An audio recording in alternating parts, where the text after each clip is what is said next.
In the Federalist Papers activity, we're looking at a section from the Federalist Papers in which the authorship is in question.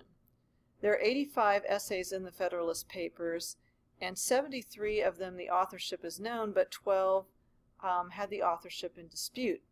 But using statistical analysis, most scholars now have determined that the 12 disputed essays were probably written by Madison alone or in collaboration with Hamilton. And there's a lot of different tests you can do on disputed text to try to analyze who they might belong to. But one of them is to look at the average word length in the paper. So the first thing we're going to do with this section here is I asked everybody in the class to pick 5 words out of the text that they think would be kind of representative of the population. So notice that I picked a small word, a kind of a less small word, sort of a medium-sized length word, and a couple of larger words from my sample. And everybody in the class did that. And then we averaged the length of the letters in the words. So I averaged my 12, I counted the number of letters in my 5 words divided by 5 and got an average length of 6.6. So everybody in the class did that. And we then created a list and spreadsheet page. So if you did Control Doc and choose List and Spreadsheet, title it. We titled this word length, kind of abbreviated, and then we typed in those 6 words.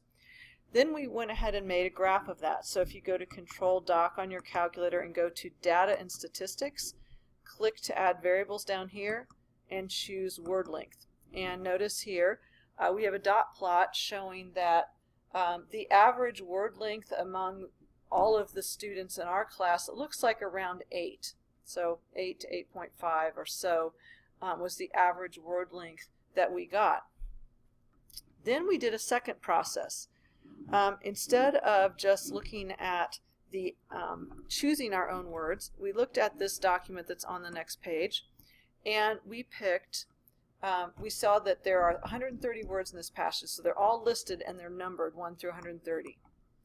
And I had all of the students select 5 random numbers using their calculators. So to show you how to do that, we're going to go to Control Doc, add a calculator page. If you go to Menu, Probability, Random, there are several different random processes we can do, but they're all governed by what's called a pseudo-random number generator. There's an actual formula in the calculator that generates numbers that are fairly random, not perfectly random, but almost random. But you have to start the formula. And if everybody just started using the random number generator and you hadn't used it before, we probably will all get the same list of numbers because you have to give an input number to kind of get the process started. So pick a number that's unique to you. So let's say the last 4 digits of your telephone number. Okay, so I'm going to put that in. That's my random seed. And then I can use one of the random number processes, and my list of random numbers will be different from yours. So then I'm going to go to Random, Probability, go to Probability again, Random. I'm going to do to Random Integer. And since there are 130 words in this passage, I'm going to pick pick random integers between 1 and 130. So I do 1, 130, and I want 5 of them. So I'm going to put the number 5. This gives me 5 different random numbers. Now it is potentially possible that you would get a repeated number, like I could have gotten the number 64 twice in this list of 5 because it just randomly selects 5 times from 1 to 130. So if that would happen and I want 5 different numbers, then I would just hit enter again and get another 5, and I would just take the next one that's different. But I did happen to get 5 different numbers, so I'm going to go to my list of numbers. Oh no, I didn't get 5 different numbers. I got 64, 37, 36. Oh yeah, I did. 38. Okay. So I'm going to go and look at word number 64, 37, 36, 84, and 38. So I know I had 64, and I had 36, 37, 38, and I forget what my last one was. What was the other one I had? 84 and 84. And then I'm going to count the number of letters. This has 4, this has 2, 3, This has 7 and 1, 2, 3, 4, 5, 6, 7, 8, 9. And if I average all of those numbers, I think I ended up with, let's see, 9, 7 is 15, 15, 24, so I have 24 divided by 5, which would give me 4.8. Okay, so anyway, I'm going to average those words, and I had everybody in the class do that. We all got 5 different random numbers, and we put those into the calculator, and I'm going to find where that is.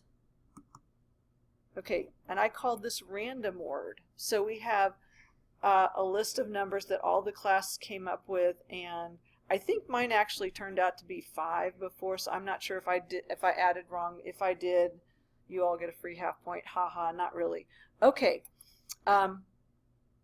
so then we made so what we're going to do is go back to the graph that we had. Actually, I'll find the one I made earlier. Okay, got back to the one I had, and there's a way to add a list or add a second dot plot on the same first dot plot. So what you do on your calculator is you hover your cursor over the word length, and then you hit Control Menu, and this will pop up with add an X variable. So I'm going to add X variable, and I want to add random word as my other X variable. Now it makes a dot plot that has both sets on.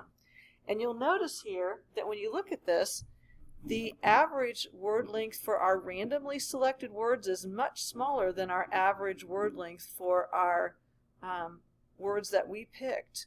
So here we have about 8, here we have about 5 for our average word length. So if we go back, I'm going to kind of go back here and look at what I've copied this graph onto here. So the average of our chosen words looks like approximately 8. The average using the random numbers on the calculator was approximately 5. The true average of all 130 words in this passage is 4.9 letters. So the moral of the story here is that we must use a random sample to get a sample that represents the population. When we chose the words, we tended to choose as a class one small, one less small, one medium, one large, one very large word. But it turns out that in reality there are a higher number of small words than there are large words, and when we chose our samples ourselves, we didn't account for that, but when we chose randomly, we ended up with more small words. And so the average is representative of the population. So this indicates that we must choose randomly, because when we try to choose a, quote, random sample by ourselves without using a random process, we can't choose a true representative sample.